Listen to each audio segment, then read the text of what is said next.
প্রত্যেক শনিবারই আমি আর আমার হাজব্যান্ড যখন জিমের জন্য বেরোই তার আগেই বাবার মন্দিরে এসে প্রণাম করে ধূপকাঠি মোমবাতি জ্বালিয়ে তারপরে জিমে যাই। তোমরা যারা আমার পুরনো বন্ধুরা আছো তোমরা সকলেই জানো।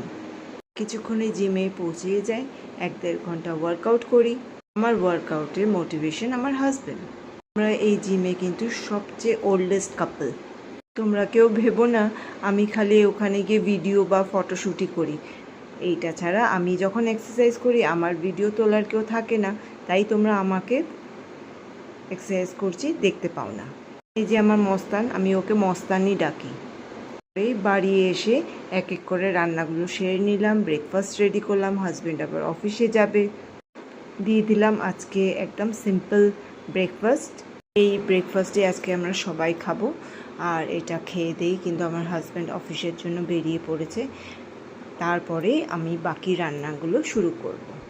বেশ রান্নাবান্না করলাম, দুপুরে খাওয়া দাওয়া হলো, ছেলেকে নিয়ে কম্পিউটার ক্লাসে গেলাম 3টের সময়, 5টার সময় ফিরে টিউশন করে, 8টার সময় ফিরে আবার ডিনার করে আমি বসে পড়েছি রাত 10টার সময় মুসাফির ক্যাফে দেখতে। তোমরা কারা কারা দেখেছো মুসাফির ক্যাফে?